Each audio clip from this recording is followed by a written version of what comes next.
भाजपा के नवनियुक्त प्रदेश अध्यक्ष शनिवार को मेरठ पहुंचे। यहां उन्होंने आरएसएस के सह प्रांत प्रचारक विनोद की माता के निधन पर परिवार को सांत्वना दी। भाजपा प्रदेश अध्यक्ष भूपेंद्र चौधरी शुक्रवार को मवाना में राष्ट्रीय स्वयंसेवक संघ के सह प्रांत प्रचारक विनोद की माता के निधन पर उनके आवास पर पहुंचे। इस दौरान उन्होंने शोकाकुल परिवार को सांत्वना दी। उनके साथ जल शक्ति राज्य मंत्री दिनेश खटीक, राज्य मंत्री सोमेंद्र तोमर, भाजपा जिला अध्यक्ष विमल मौजूद रहे। भूपेंद्र सिंह चौधरी भाजपा के प्रदेश अध्यक्ष बनने के बाद पहली बार कस्बा मवाना पहुंचे। यहां उन्होंने आरएसएस के सह प्रांत प्रचारक विनोद के आवास पर उनकी माता ईश्वरी 97 के निधन पर शोक संवेदना व्यक्त की। भाजपा प्रदेश अध्यक्ष भूपेंद्र चौधरी ने कहा कि यह हमारे निजी परिवार में दुखद घटना हुई है। परिवार में शोक संवेदना प्रकट करने आया हूँ। इस दुखद घड़ी में परिवार को संबल प्रदान करने के लिए पार्टी की तरफ से राज्य मंत्री दिनेश खटीक, सोमेंद्र तोमर, भाजपा जिला अध्यक्ष विमल शर्मा, पार्टी के वरिष्ठ लोग साथ खड़े हैं। भूपेंद्र सिंह चौधरी यहां पर सिर्फ 11 मिनट रुके। इसके बाद वे मेरठ के लिए काफिले के साथ रवाना हो गए। वहीं मेरठ सर्किट हाउस पहुंचे भाजपा के नवनियुक्त प्रदेश अध्यक्ष भूपेंद्र सिंह ने कहा कि भविष्य में पार्टी की मजबूती के लिए मैं प्रयास करूंगा। वहीं सन 2024 के लोकसभा चुनाव को लेकर कहा कि केंद्र और राज्य सरकार की उपलब्धियां व मोदी योगी के नेतृत्व में जनता के बीच जाएंगे। उन्होंने कहा कि भाजपा कार्यकर्ताओं की मेहनत से इस बार सभी सीटों पर भाजपा जीतेगी।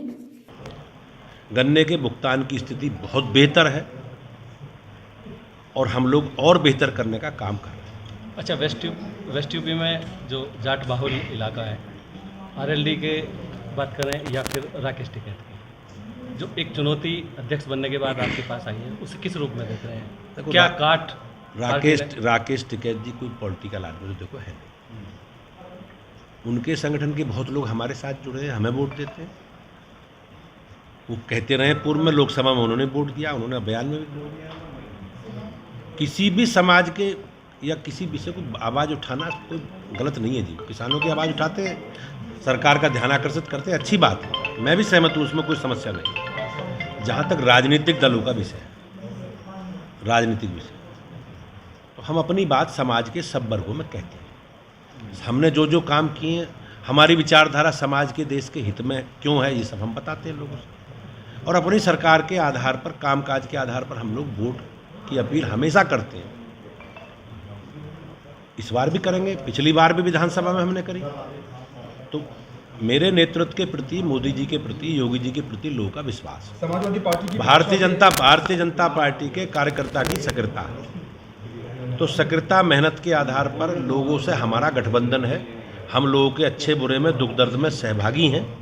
तो निश्चित रूप से प्रदेश की जनता का, देश की जनता का आशीर्वाद मोदी जी को मिलेगा, ये मेरी अपेक्षा। सरकार और संगठन के फोकस में वेस्ट यूपी है। क्या मानते हैं कि जो चुनावी मोड 2024 है, उसमें किस रूप में इसको ले आए? देखो, हमारी सारी सीटें जीतने की तैयारी है। 16 सीटें ऐसी थीं जो हम लोकसभा चुनाव में नहीं जीत पाए थे। 2 सीटें आजमगढ़, रामपुर हम दोबारा बाई इलेक्शन में जीत गए। 14 सीटें ऐसी हैं जो हम नहीं जीते। तो हम विशेष कार्य योजना बनाकर अपने कार्यकर्ताओं का काम देकर जन जन तक अपनी बात पहुंचाएंगे और भारतीय जनता पार्टी उन सीटों को भी जीतेगी मोदी जी के नेतृत्व में। और सारी सीटें उत्तर प्रदेश की 80 की 80 सीटें बीजेपी जीतेगी। इस पर काम पार्टी कर रही है और हम लोग इस योजना को अपनी आगे बढ़ाएंगे। 2014 का इतिहास फिर से दोहराएंगे? मैंने कहा जी, पिछली 2014 में तो 90% जीते थे, अब क्या 100% जीते। 100% लोकसभा की सीटें जीती। पश्चिम उत्तर प्रदेश की भाषा शैली को लेकर क्या है? खर्रा नरेश कहा नितिन अग्रवाल को समाजवादी, ये उनके संस्कार हैं। और आपने देखा होगा अखिलेश जी जिस प्रकार से माननीय मुलायम सिंह जी के प्रति, अपने चाचा अखिलेश यादव जी के प्रति व्यवहार कर रहे हैं, उनसे क्या अपेक्षा करोगे आप? तो उनका स्वभाव है, उनका कग है।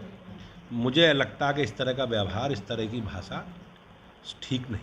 भाई साहब, आप पश्चिम उत्तर प्रदेश के भी अध्यक्ष रहे हैं। पश्चिम उत्तर प्रदेश में हमारी 14 सीटें हैं और वर्तमान में 6 सीटों पे, मतलब 2019 में हमारी हार हुई थी 7 जी। तो रामपुर फिर वापस विशेष कार्य योजना बनाकर हारी हुई सीटों पर, जो 16 प्रदेश की सीटें हारी थी, तो 16 में 2 तो हम जीत गए, रामपुर आजमगढ़। 14 सीटों पर विशेष कार्य योजना बनाकर हम अपने कार्यकर्ताओं को सरकार के काम और अपने कार्यकर्ताओं के सक्रियता मेहनत के आधार पर नीचे तक अपनी बात पहुंचाएंगे। सरकार ने क्या क्या काम करे, वैचारिक दृष्टि से भी अपने कार्यकर्ता को सबल करेंगे और निश्चित रूप से सारी सीटें जीतेंगे।